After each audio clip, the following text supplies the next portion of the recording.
slumped down there. He's a young guy, but you know, when you're young, you feel like you can slump down. He's as tall as me. And anyway, Chad is going to be working with us here as a woofer. And I don't know that recently I've talked about WOOF. That stands for Wide World of Organic Farming. And so WWOOF. And it is a program in which there's a website, Woof, is it woof.com? I think it is. Yeah. Where a person can sign up and be what we call a guest, and then you can sign up and be a host. So we've been a host both here in Idaho and prior to that in Colorado for almost 18 years now. And we've had any number of guests. And what happens is the guest will come and work about 20 to 25 hours a week for room and board. And I love the situation that we've got with Chad. We've had probably most of our woofers, Chad, through the years are people who were transitioning. So it was like before their senior years in college or right after high school or right before, you know, grad school after college. But they were not working another job. In Chad's case, he has a full-time job. Hi, Alicia. And she put so whatever reason, Zoom is now set, Mark, to where it shows me the comments, is that it just flashes them on the screen and then it goes away. They've changed Zoom. It seems like every month they do something different with it. Anyway, Chad is working for the Forest Service and doing surveying, and he works 8 days on and then 6 days off. And so yesterday was his last day of his, they call them hitches, of his 8-day hitch. And then today starts his first day, and he'll do the same thing. He will work about 25 hours over that 6 days, maybe a little less because it's not a week even. But then then he'll go out and work for 8 days. And frankly, we'll miss him for those days. We'll get used to everything that he's doing for us. And then he's got some decisions to make. He even had an interview today, I think. I don't know if that was for the situation that even potentially he's got to decide about his future moving ahead, because he's got other options, and he's from California. And he'll talk here in a little bit. So anyway, welcome. Glad to be here. This is Talk with Wayne. So this is your session. And as I always tell everybody, you guys ask the questions. And I see we've got at least a couple of them potentially there. I'll talk about any topic you want. Chad was asking what these EAT webinars are. And for a long time, I haven't really gone to the EAT site. And I think it's time we do that, just because we'll get some new people here. We'll spend 5 minutes here. And Mark, whenever you're ready, take us to the EAT homepage. And let's just show everybody, for those that are veterans, Alicia and others, this will be, and by the way, it says Wayne Dorban. Mark always comes in as me because he's in Bangladesh, and it's easier to share things sometimes. So this is actually our website that's mainly a sales site. So hey, let's go out and do something, save the earth. As you can see there, you scroll down, and a lot of you joined before we even did this remodel of the website, which we did, what, about a year ago, Mark, right? Yeah, probably a year ago, yes. And this just gives an example and description of some of the kinds of things we do. And we have been featured on Fox and ABC and NBC. We've had them do some different stories about us. If you haven't done it, go in and take this little survey about changing the planet and through an eco challenge. And even those of you that are veterans, and we're not going to click on it here, but you should just go in there and do that sometime. And then just various places where you can join, but also links to our blogs because Mark, put economics.org up there. We'll look at it in a second also. Because once these are actually on economics.org, aren't they, Mark? There where we store Yeah. all of our blog articles. So he can actually click on that, see our blog articles here, and that's going to go to our other website, which is economics.org. So here it is.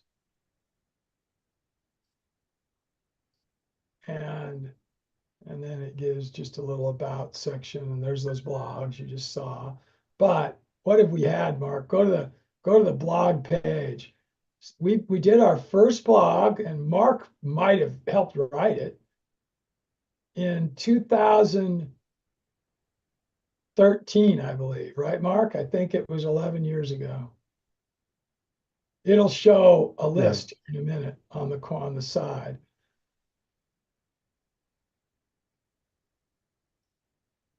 Yeah, look at this. Click on that. Go all the way back. Oh, 2010. So our very first one Yeah, we I ever, wasn't around. yeah, it was before. Yeah, yeah, before I joined. Right. So yeah, Yeah, and you that one we were just having our Christmas party. And so that was the very first one. We didn't even have any images or anything on that one. Let's see one in a little later. Pull one out of like 2012, maybe something. Put that one in. Oh, yeah. We were doing celebrate sustainability events then, and that was probably going to be in the spring. We usually would do it the same weekend as Earth Day. So here in December, we were already advertising it.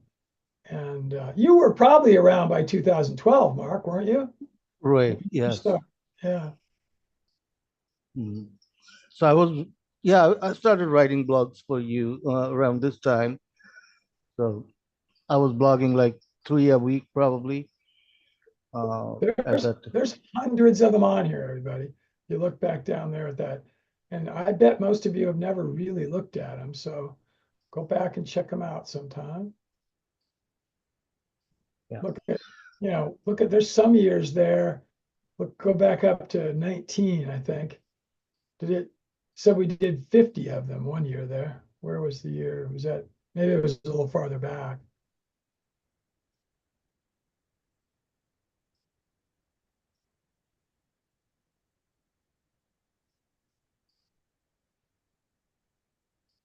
So that one's got an infographic on it. Yeah, infographic here. Yeah. And we actually do hire bloggers, and we have one in Africa, Marin, and all over the world, different people. And then we actually get people that submit blogs to us that pay us to put blogs that they're writing.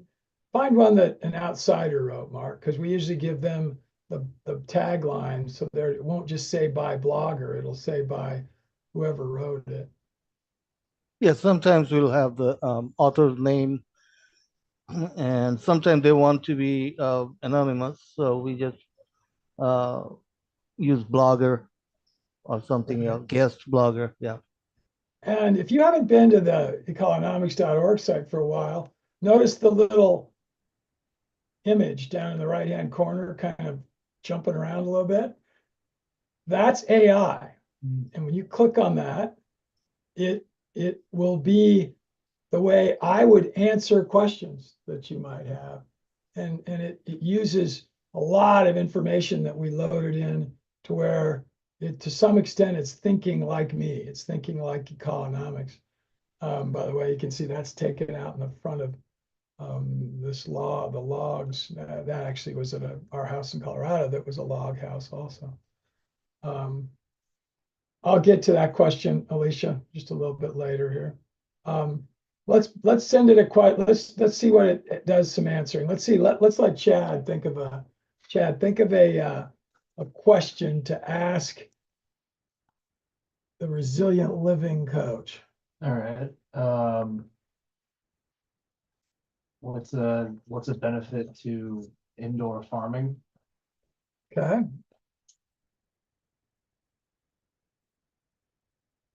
Put of, what is the, Oh, yeah. what are the benefits of indoor? That, you Yeah. gotta be, and we've talked about this, if you, Mhm. it's kind of garbage in, garbage are out for, of indoor farming. That's a good one. If you don't ask it right, you sometimes get kind of stupid question answer. We should have said benefits. Oh, here we go. There's 7 of them it gave us. So controlled environment agriculture, that's a term that's used a lot for it. Year-round production, indoor farming allows for year-round cultivation regardless of external weather conditions. Optimize resource utilization. It maximizes the efficient use of resources such as water, nutrients, energy. Good answer.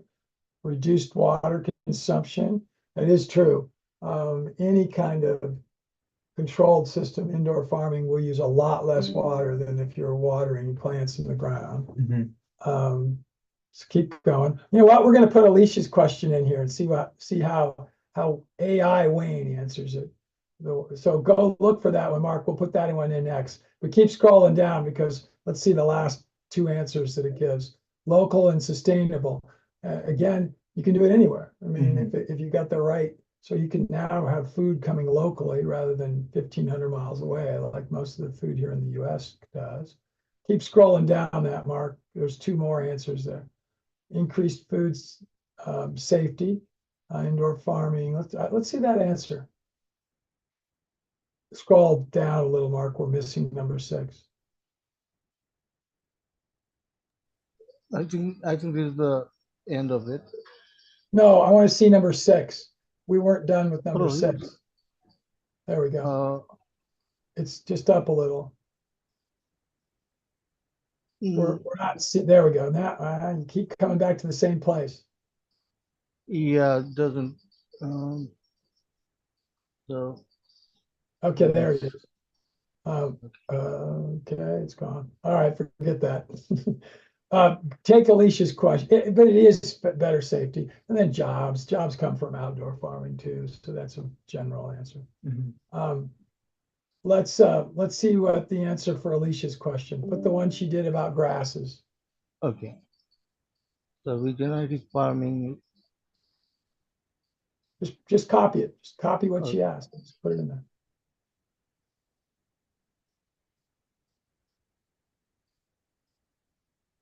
We'll see if it's the same way I'll answer it live. Uh-oh. All right. Here you'll have to go ahead and put yours in, Mark, and then just, yeah. This is the way we get people's names. So after they've gotten 3, they get to answer 2 questions. Start at the top.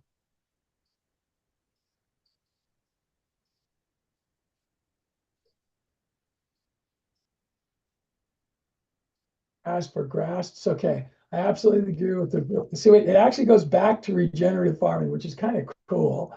It's a holistic approach that focuses on improving soil health, blah, blah, blah, blah, by utilizing practices such as cover cropping, cover crop agroforestry, nutrient management, so on.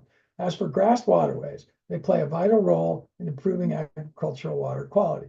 Grass waterways are channels or strips of grass that are strategically placed to control and filter runoff from fields, reducing soil erosion and sedimentation in water bodies. They help in slowing down and spreading out the flow of water, allowing sediments and nutrients to settle out before reaching streams, rivers, or lakes. Grass waterways can effectively trap and filter sediment, nutrients, all good descriptions, and pesticides, preventing them from entering water bodies and causing pollution. Additionally, the grasses in the waterways help. Let's go to the next question. What would be a good kind of grass to be in a waterway?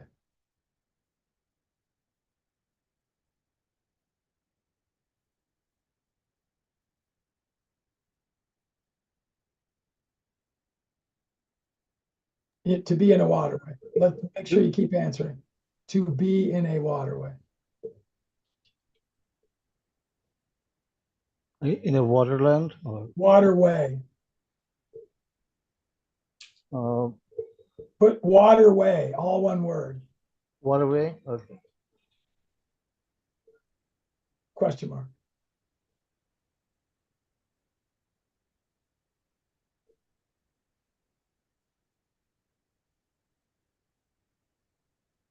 I hope it says. All right, let's see what it's got here. Okay. Tall fescue. Cool season grass, grows well in a wide range of soil types, deep roots. See that fescue would not grow in a year-round waterway. It's a terrestrial plant. So that's a bad answer. You know, if you're going to have a seasonal waterway, you could absolutely put it through a place that's got fescue, but not typically. Kentucky bluegrass, same thing. So this is giving a little more of what would be what you got to watch for with AI, which is hallucination answers. Those are not either one of those the right answer for a permanent waterway. Let's keep going down, Mark, and see if it gives us something that's aquatic. All right, switchgrass. Again, very dry season grass. That one doesn't work either. Again, for something temporary, it'd be all right, but not for none of these are. So keep going.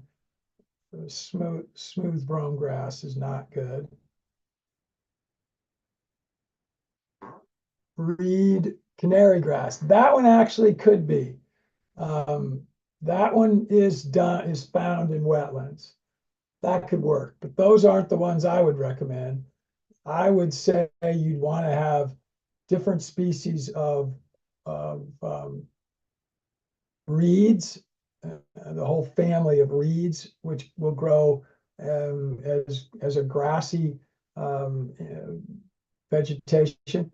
A number of different algal species would actually work, and they'll grow naturally in a waterway circumstance. Cattails are a little problematic. They'll grow and they'll grow really well, but they actually will take up a lot of area and they won't allow as much water to go through. And so you actually could be damming up water by having a real dense cattail situation. But there are a whole bunch of aquatic grasses that this isn't. So now let's just challenge it and say, that's the next question. Let's go.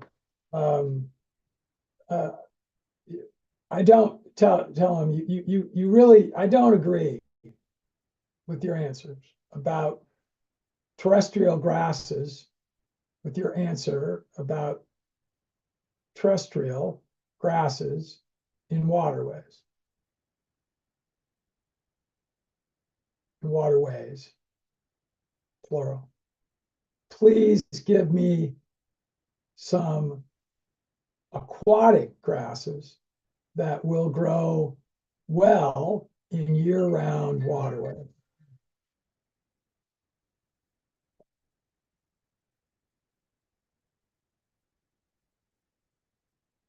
And you're at, yeah, you're gonna, yeah, there you go. Plural, Mark, plural, waterways. Yeah, that's all right. It's not gonna.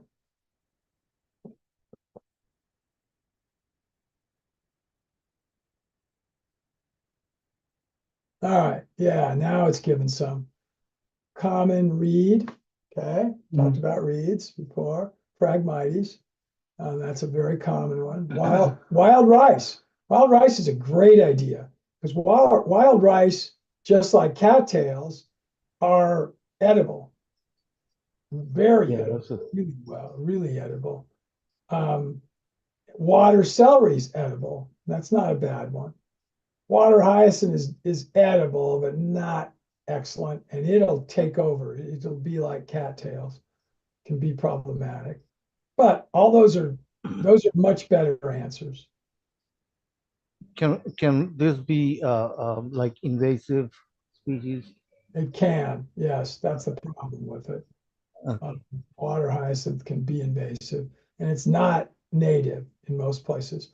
All of those others, the four above that, have different species that are found in tropical areas as well as tundra, even type areas, very cold year-round areas. Not the tundra, but something where there's different species that can be. So notice it says Potamogeton species, and then water celery is a very specific one, but there are multiple other Sinanthe species, so not just Javanica.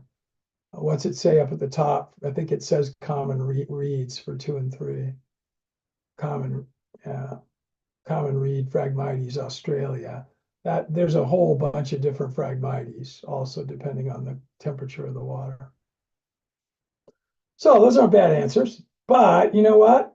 Let's now go to, because you've got, it's easier, you can share it. Go to our chat GPT thread, Mark, and let's see what we can get some answers there. But if we've got some other questions, go ahead and throw those in, everybody. And then Mark, go to the actual members webpage for EAT rather than the homepage. Also, he's going to have to log in here.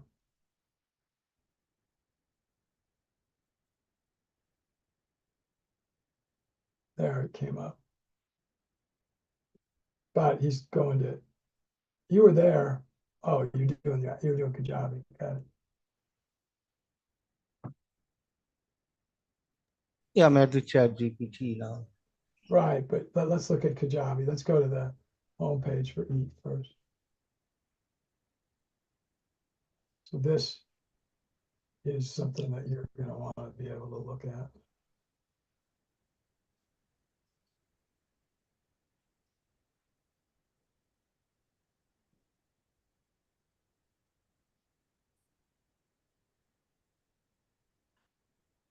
These are all the different products that we have in different ones.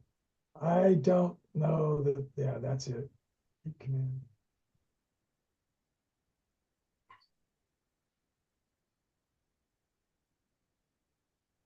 Going to preview. Right.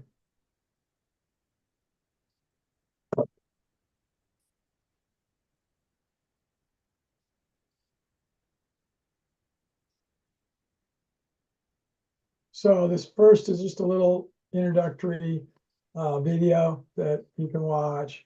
That palette plan over there, we've given away, and now we actually sell them for just a little bit of money, like $4 or something, just so we can get a little bit of our money back. But we've given thousands of those, tens of thousands maybe of them away.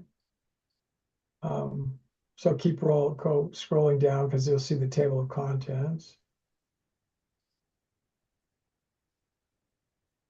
There's our weekly webinar, Talk with Wayne. But these are all the topics that we've done different sessions on.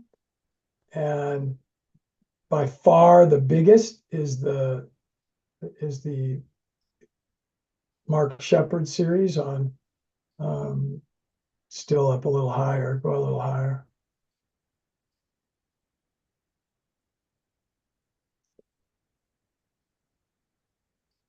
Regenerative agriculture right there. Just click on that, Mark, so people can see how many there are there. So these are the broad categories. And then, Yeah, Mark Shepard is restoration agriculture. So oh, it is, okay. yeah, so it would be like right here. Okay.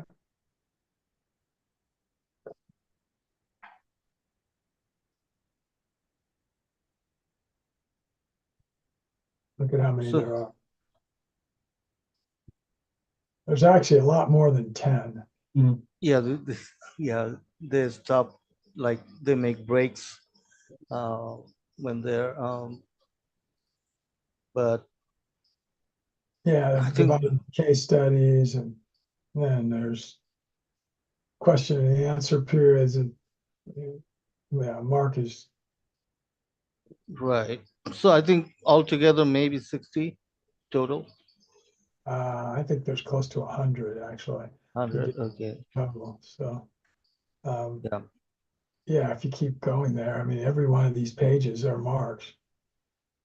Right. So all these case studies.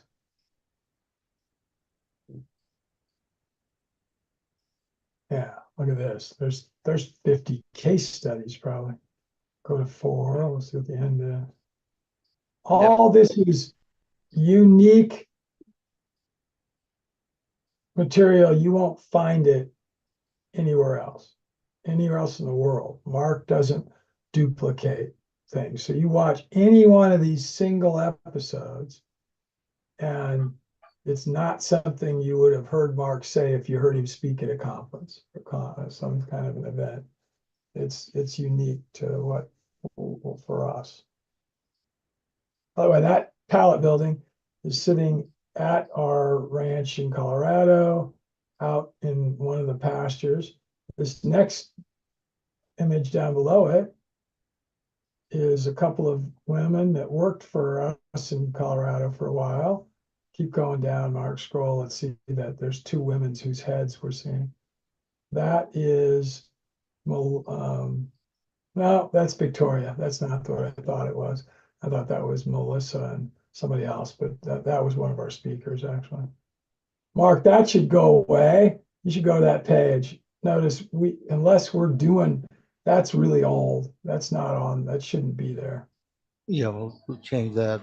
Yeah, we have a new speaker coming up, so I'll put that here.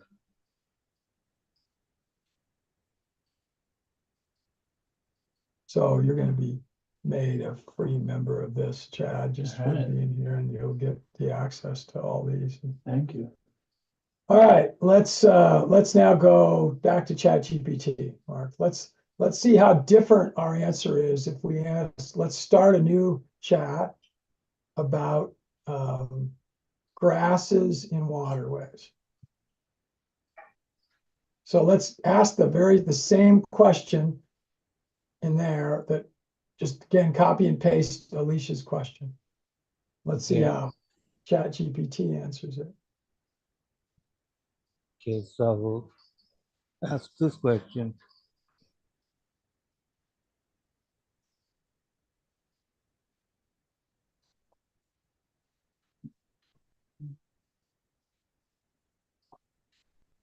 You know, actually, Mark, you combined 2 questions there. That's all right.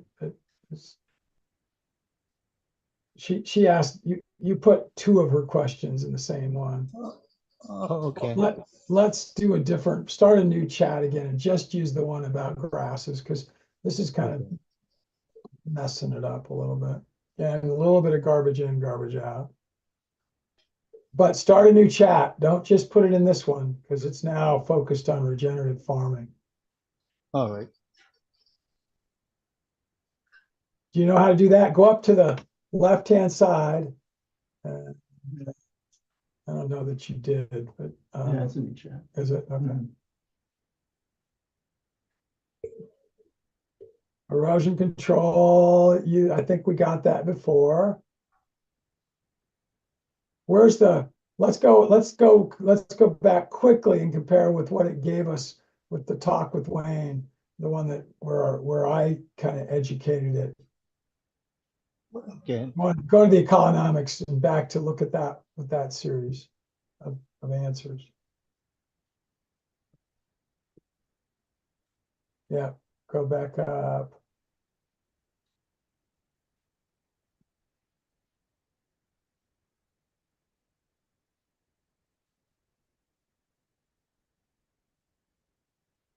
It was below that. There we go. He didn't actually, that one, it didn't summarize it. Didn't summarize the benefits of grassy waterways. All right, so let's go back to the one. I thought it gave them by numbers, but it was actually just given the species. That there's the tall fescue and That's a bad answer. So, but then we ask it to do it with the aquatic ones. All right, go back to ChatGPT. Ask him this question, like, Right, and that's why I ask it. So go back to ChatGPT. Don't do that yet. Go back to okay. ChatGPT. Let's see what it gave us again for these answers. Benefits. Erosion control, it's a good one. Sediment trapping, good one. Wait a minute, why do we see different ones over there on the right? Oh, it So- gave the two. All Mhm. right. Wow, has it just started doing that, or is that the way you have it do all the time, Mark? Sometimes it does, like, it asks you which one you like, and then it will, uh, that's how it knows that what type of answers to come up with. Huh, I didn't know that. Well, but I don't see that. I don't see the two side by side when I'm using this. All right, let's keep going. So sediment trapping. Over there, it's erosion control, water quality improvement, habitat creation. Really two different answers. I mean, all of those are important. All of those are things that they'll do. Effectiveness is how they're designed. That's true. Selection of plant species. Yeah, and that is important. That's why I said those first answers are not. Native species are better. Choice of grasses is important.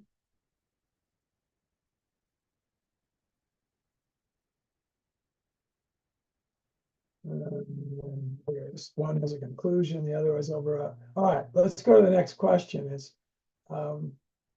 what species of grasses? All right, yeah, there we go. That works. Waterways. Oh, and waterways, plural. Okay.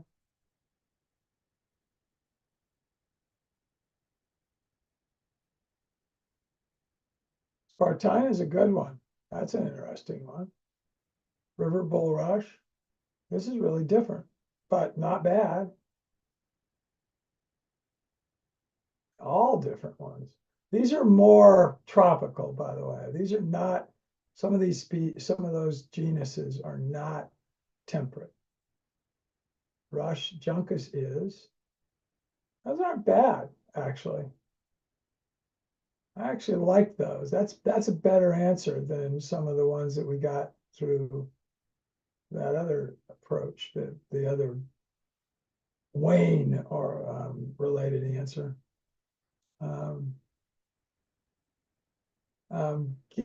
Give us a plan for how to start introducing these grasses, or on how to start introducing some or all of these grasses into a waterway. No, put a waterway. Don't go the waterway. A waterway.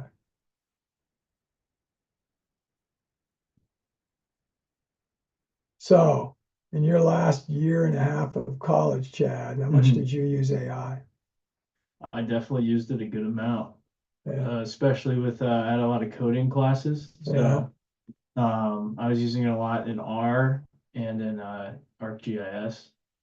That it helped a lot with like if I forgot like a keystroke or something like that, it would help out a lot. Sometimes it was wrong though, and then Yeah. you would have to. Did you call it hallucinating when it's wrong? I mean, or is No, I that, just call it. that's Yeah. the word they're starting to use more Oh, and more really? now. Yeah. Okay.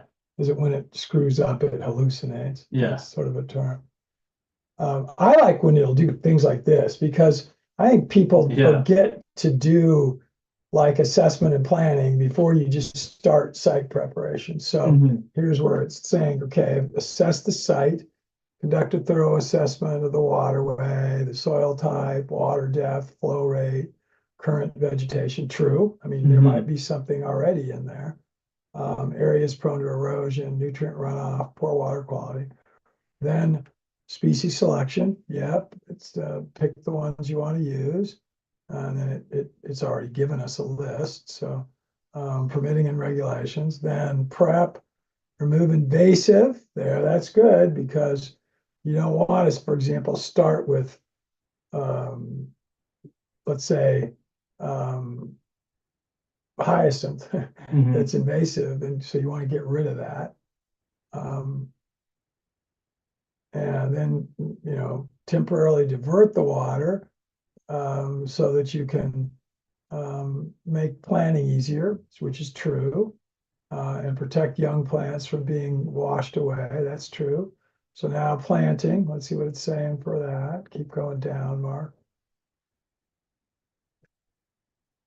For those that can be established with seed, which I don't think is that great to use in aquatic systems. A lot of them will be washed downstream. So I'd actually rather do plugs or transplanting, but I guess you could do seeds. All right, so that tells you some planting methods: plugs, transplanting, seeding. And let's see the initial care and monitoring.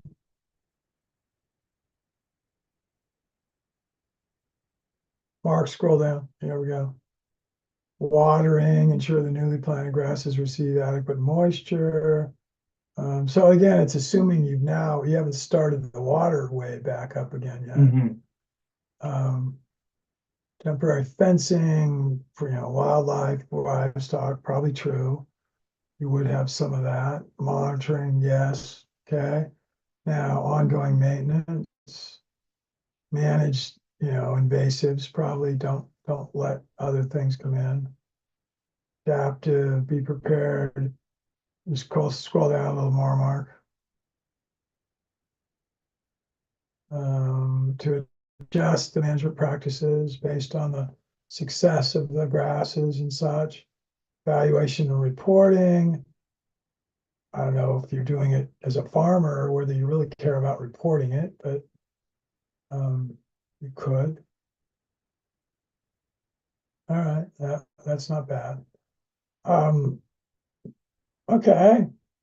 Let's see what if there's any other. Do you see any? Does Alicia or anybody else that's live have any other questions for us? You know what? We should have clicked on OK, or maybe I have to do that, Mark. I think I didn't click on OK for the recording. We're good. Why does it say get citation there? That's interesting. Is that a Chat GPT thing? No, that's Grammarly. That's a different It program. is. It is Yeah. Grammarly, and I don't know why. Yeah, it's Grammarly. So, so it is like, I think you can use this as a, That's weird. I've never seen Grammarly, Uh-huh. asked to look for citations. That's probably not a good thing to cite. I know my professors Right, wouldn't be too right. happy. They wouldn't be But too happy with Chat that. GPT, Yeah, yeah. yeah. I don't know why you'd ever want to cite that. Huh. I've never seen Grammarly used sort of come up on Chat GPT. All right. Let's look for some citations. Let's go, give me some citations. No, don't click on that. Just go back down to the next, stand in the chat. Give me some appropriate citations for articles recommending the grass species citations, some appropriate citations, plural, for articles, plural, recommending a grass species described above as additions to waterways.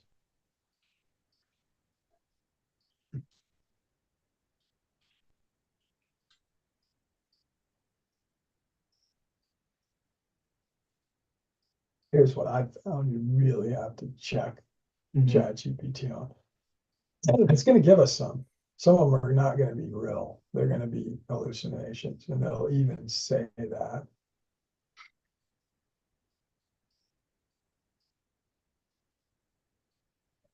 All right, it gave us 3. Well, it's still working.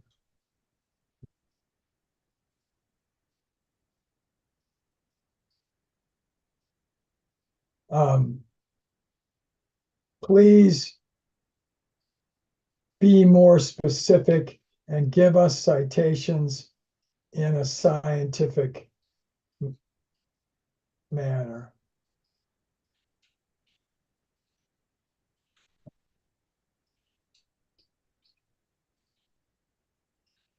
Yeah, in a more scientific manner. And then, okay, that's all right. You can stop there. Let's see what it says. Ah, there it does. Gives it just, but it says retrieved from USDA Forest Service. I don't like that.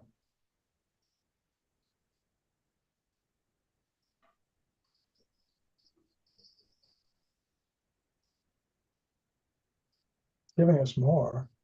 Still not the right citation approach, though.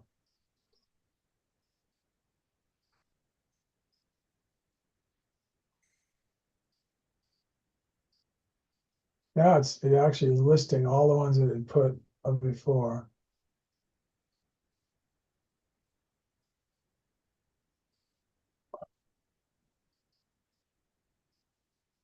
And it just says retrieved from USDA, NRCS, retrieved from NRCS, USDA, NRCS.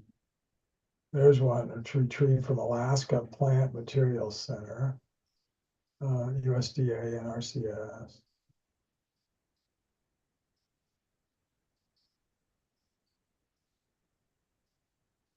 That is not really acceptable.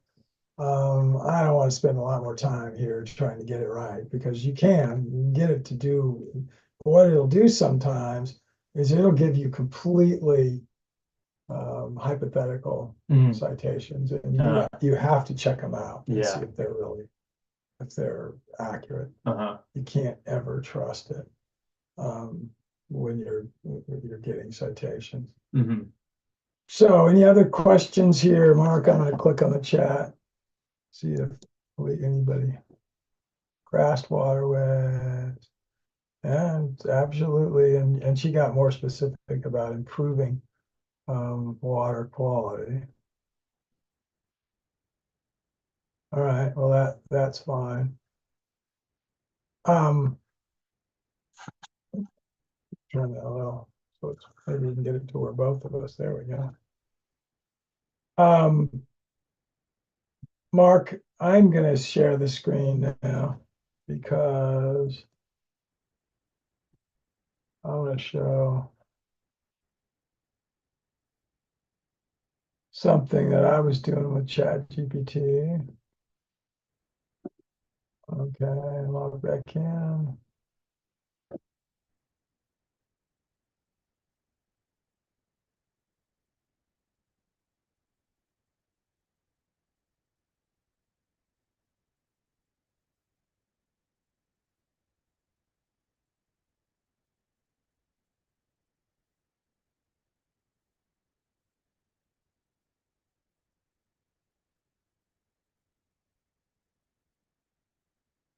So I've mentioned to all of you, and I want your help with this, and this can really be good for economics, which, by the way, I use something called AI PRM. You won't see this when you're using ChatGPT. This is an add-on that costs 20 bucks a month or something that I buy, and it actually helps to do the right kinds of questions for various different topics as you're using it.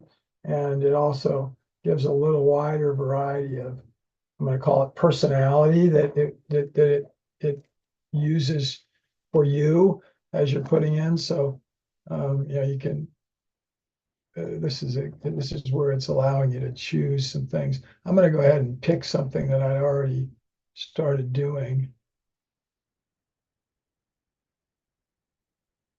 which is multi-screen theater closures. So you'll notice, I'm going to get rid of this. Come on, I'm liking this. Get rid of it. I like it. There you go. I think we're seeing your wrong screen. So Oh, we are? You're not seeing the right one? Oh, yeah, okay. I'll stop sharing and then go back again. Why is it? What's it showing, Mark? it's uh, it, it's showing your desktop, and I think this is I, Oh, I see. It's showing that one. You want right. 15. All right. That was my screw up. Now you should be seeing it, right? Yep, yep. Okay. So I'm able now with these closed sites. So I'd really like you guys to start to focus on helping us find closed sites that we can buy. And in this case, I'm focusing on closed theaters, which many of them closed during the pandemic in 2020 and 2021. And this happens to be one that's a AMC Theater, Tyson's Corner 16. It's located at 1500 Cornersign Boulevard, Tysons, Virginia. That is not a hallucination. That's very accurate. It has been sold. So AMC sold it to Washington Real Estate Investment Trust, Wash REIT. Wash REIT is a home builder. Their funds go to different home building. Why they bought this, I don't know. So I'm going to be connecting with them and finding out, why did you buy this movie theater? Because it's not something you guys do. Um, and but it did do a really good job as I went through a variety of different prompts to get me this. So, and then here's their official website. So it got me to that. That's their website's actually Elm, because they've changed their name from Washington REIT to Elm. And here I said, Wash REIT appears to be a housing development company. Do they have plans to convert the vacated theater into housing? And um,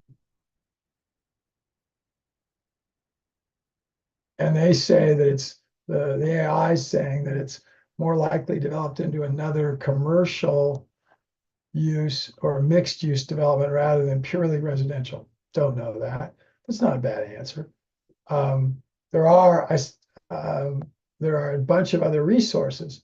So local newspaper articles that have been written about it. Check with the planning and zoning planning department. Then I ask, is there an article available about the conversion? Um, and yes, and again, they're called Elm now. And here's the title, and it's in the Washington Business Journal. So I went and looked that up. Those are hallucinations. They're not real. Mm. And they actually, so I said, here, can you give me a summary of the article? Well, it gives a summary. But then I say, when was this article published? Look what it says. The fictional article. It's not real. Yeah. Titled Elm Communities to Transform Former AMC Theater into Multifamily Housing from the Washington Business Journal, was published April 15th, 2024. The fictional article. So it's not even real.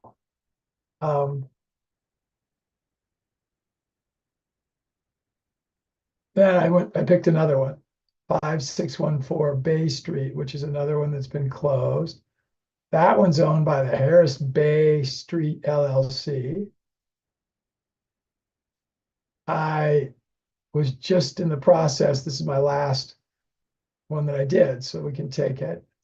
Let's just ask it, what business?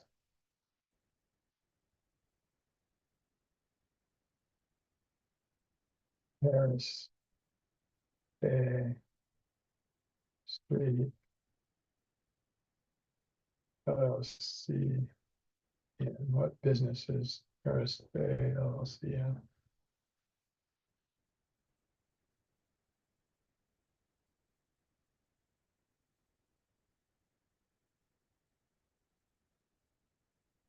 Commercial properties, retail centers, makes sense. The company typically engages in acquiring. Can you give me their website URL as well as contact information for their principals.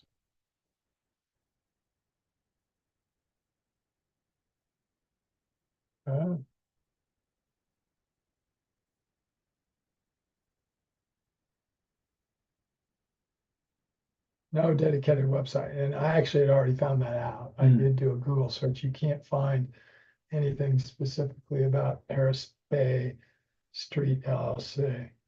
And they're telling you ways in which you can do it, which I've done some of them, but not everything yet.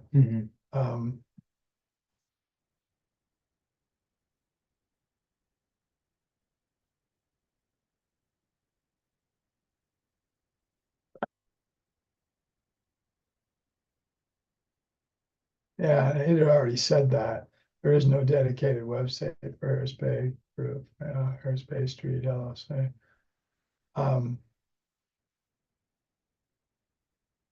So the process here is to create a spreadsheet, which I think I have done.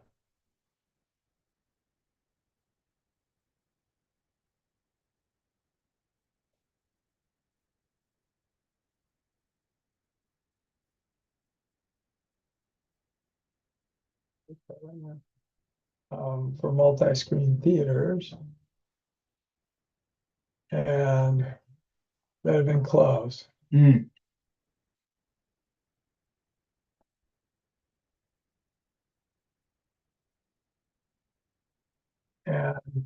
almost all of them closed during the pandemic. And most of them are still vacant. And this is not nearly the entirety of the list.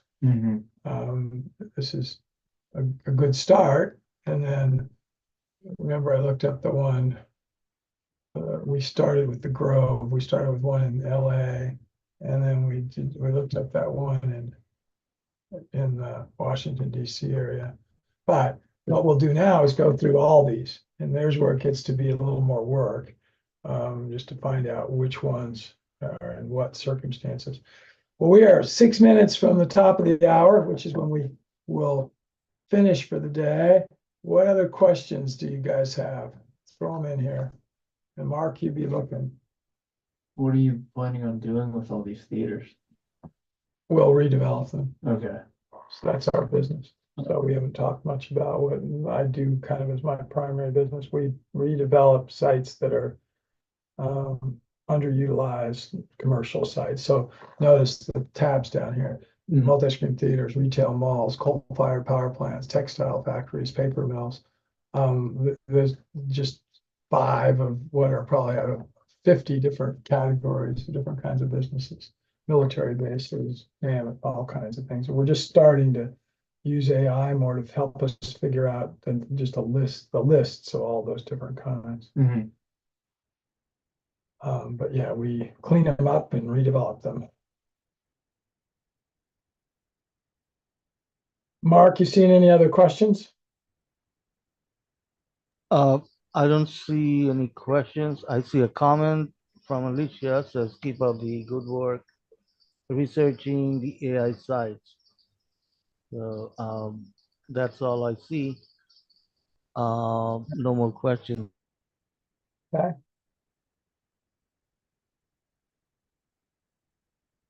All right. Well, as always, thank you for your questions and comments.